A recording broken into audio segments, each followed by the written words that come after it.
አምስት የአውደሪ ምድቦችን ይዟል። ነገን ታሳቢ ያደረገው የስፍራ በአርቲፊሻል ኢንተለጀንስ የአየር ንብረት ለውጥና የኢትዮጵያ ምላሽ፣ ግብርና፣ የውሃ ኃይልና ኢነርጂ፣ ኤሮኖቲክስና አቪዬሽን ደግሞ ዋነኛ የትኩረቱ መስክ ሆነዋል። የሳይንስ ሙዚየም ቋሚ ኤግዚቢሽን ክፍሎች።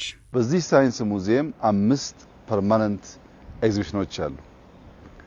የመጀመሪያው ሴክሽን አርቲፊሻል ኢንተለጀንስ ለጤና፣ ለግብርና፣ ለስማርት ሲቲ ሰርቪሶች ለምሳሌ የሆቴል የካፌ ሰርቪሶች በሮቦቲክስ እንዴት ኤአይ ሰርቪስ መስጠት እንደሚችል የሚያሳይ አካባቢ ነው። ኤአይ ከየት ተጀምሮ የት እንዳለና ወዴት እንደሚሄድ በዝርዝር ማስተማር የሚችል ቦታ ነው። ከኤአይ ሴክሽን ስንወጣ ሁለተኛው ሴክሽን የኢንቫይሮንመንት ሴክሽን ነው።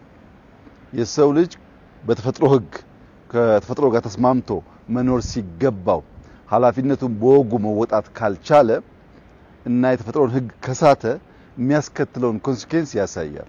ለምሳሌ መጥረቢያ ስላለ ብቻ ዛፉን ብትቆርጠው ውሎ አድሮ በዝናብ እጥረት ይቀጣሃል። አፈሩን ባጠብቀው ውሎ አድሮ በምርት ይቀጣሃል። ተፈጥሮ ህግ አለው። ያን አክብሮ አብሮ ኖር እንደሚያስፈልግ የሚያስተምር ሴክሽን ነው። ይህ አስደማሚ ስፍራ ጠቅላይ ሚኒስትር ዶክተር አብይ አህመድ በተገኙበት በይፋ ለአገልግሎት ክፍት ሆኗል። የነገዋን ኢትዮጵያ የምንሰራበትና የምንገነባበት ትልቅ ሀብት የያዘ ነው ያሉት ጠቅላይ ሚኒስትር አብይ የሳይንስ ሙዚየም ህንጻ ከ2 ዓመት ገደማ በፊት ተገንብቶ በጊዜያዊ ኤግዚቢሽን መመረቁን አስታውሷል።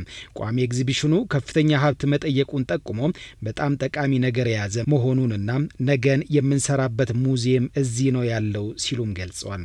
የስፔሱን ብቻ እንኳን ብንወስድ የኤር ዲፓርትመንቱን ብቻ ብንወስድ ጂኢ አዲስ ኢንጂን አስቀምጧል። በጣም ውድ ነገር ነው። የ777 ሲሙሌሽን በጣም ውድ ነው። የሊዮናርዶ ሲሙሌሽን ሄሊኮፕተር በጣም ውድ ነገር ነው። እነዚህ ብቻ እንኳን በጣም ብዙ ብር ያወጣሉ ከህንጻው አንፃር ሲታይ። በዚህ ምክንያት ነው ላለፉት 2 ዓመታት ገደማ ከተለያየ ስቴክሆልደርስ እየተባበር በእኛ አቅም ብቻ የተሰራ ጉዳይ አይደለም። በዚሁ አጋጣሚ ጀነራል ኤሌክትሮኒክስ ጂኢን እንዲሁም ቦይንግን፣ ሊዮናርዶን፣ የተለያዩ ፈረንሳይ የዩኤኢ ኩባንያዎችን በሀገር ውስጥም ያሉ ኩባንያዎች ይህ ስራውን እንዲሁ የተባበሩንን እጅግ አድርጌ ማመስገን እፈልጋለሁ። ጂኢ ባያግዘን፣ ቦይንግ ባያግዘን፣ ሊዮናርዶ ባያግዘን አሁን የምናየውን በጣም ውድ እቃዎች በእንደዚህ ባለ ጊዜ ውስጥ ልናሟላ አንችልም። በጣም ጠቃሚ ነገርና ነገን የምንሰራበት ሙዚየም እዚህ ነው ያለው። ኢትዮጵያውያን ነገን መስራት ነገን መለወጥም ከፈለጉም ልጆቻቸውን ወደ ኤግዚቢሽኑ ስፍራ ሊያመጧቸው እንደሚገባ ማመላክቷል። ልጆች በሙዚየሙ ያሉ ነገሮችን በተግባር በማየት የነገን ማንነታቸውን መስራትና የነገ መሻታቸውን እውን ማድረግ ይችላሉ ሲሉም ገልጿል። ኤግዚቢሽኑ ለልጆች ታላቅ በረከት ይዞ መጥቷል ያሉት ጠቅላይ ሚኒስትሩ ልጆች ቴክኖሎጂን በሚገባ እንዲቀስሙና አልፎም ፈጣሪ እንዲሆኑም በር የሚከፍት ነውም ብለዋል። ልጆች እዚህ ሲመጡ እንደኛ አይደሉም። ኢንተራክቲቭ ስለሆነ እያዩ እየነኩ በጣም በርካታ ነገር ይማራሉ።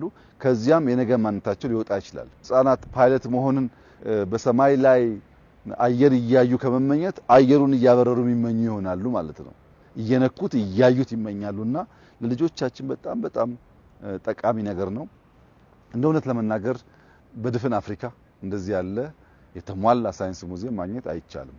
በሌላውም ዓለም ቢሆን በጣም በተለይ ፊቸሪስቲክስ ፓርቱ በጣም ውድና ብዙም የሚገኝ አይደለም እና ልጆቻችን ትልቅ እድል እንደሆነ ተገንዝበው ክረምቱን ይሄን ፐርማነንት ኤግዚቢሽን በማየት ብዙ ትምህርት እንዲቀስሙ በታላቅ ትህትና ማሳሰብ ፈልጋለሁ። ይሄንን ነው ማየት የምንፈልገው፣ ይሄንን ነው መዝራት የምንፈልገው። ልጆቻችን ላይ ሊዘራ የሚገባው ነገር ይሄ ነው። ይሄ ደግሞ መልካም ነው። ይሄ ደግሞ ዕውቀት ነው። ይሄ ደግሞ ጥበብ ነው። ይሄ ፍትሃዊ ንግግር አይደለም፣ ጥበብ ነው። ይሄን አይቶ ያደገ ልጅ ነገ ሀገር የሚጠብቅ ሀገር የሚያበለጽግ ሀገር የሚያለማ ሀገር የሚያጸና ስለሚሆን ለልጆቻችን በጣም ታላቅ በረከት ነው። ዕውቀት ለማሰስ ለመማርና ለመነሳሳት ምቹ የሆነው የሳይንስ ሙዚየም ለእይታም ክፍት ተደርጓል።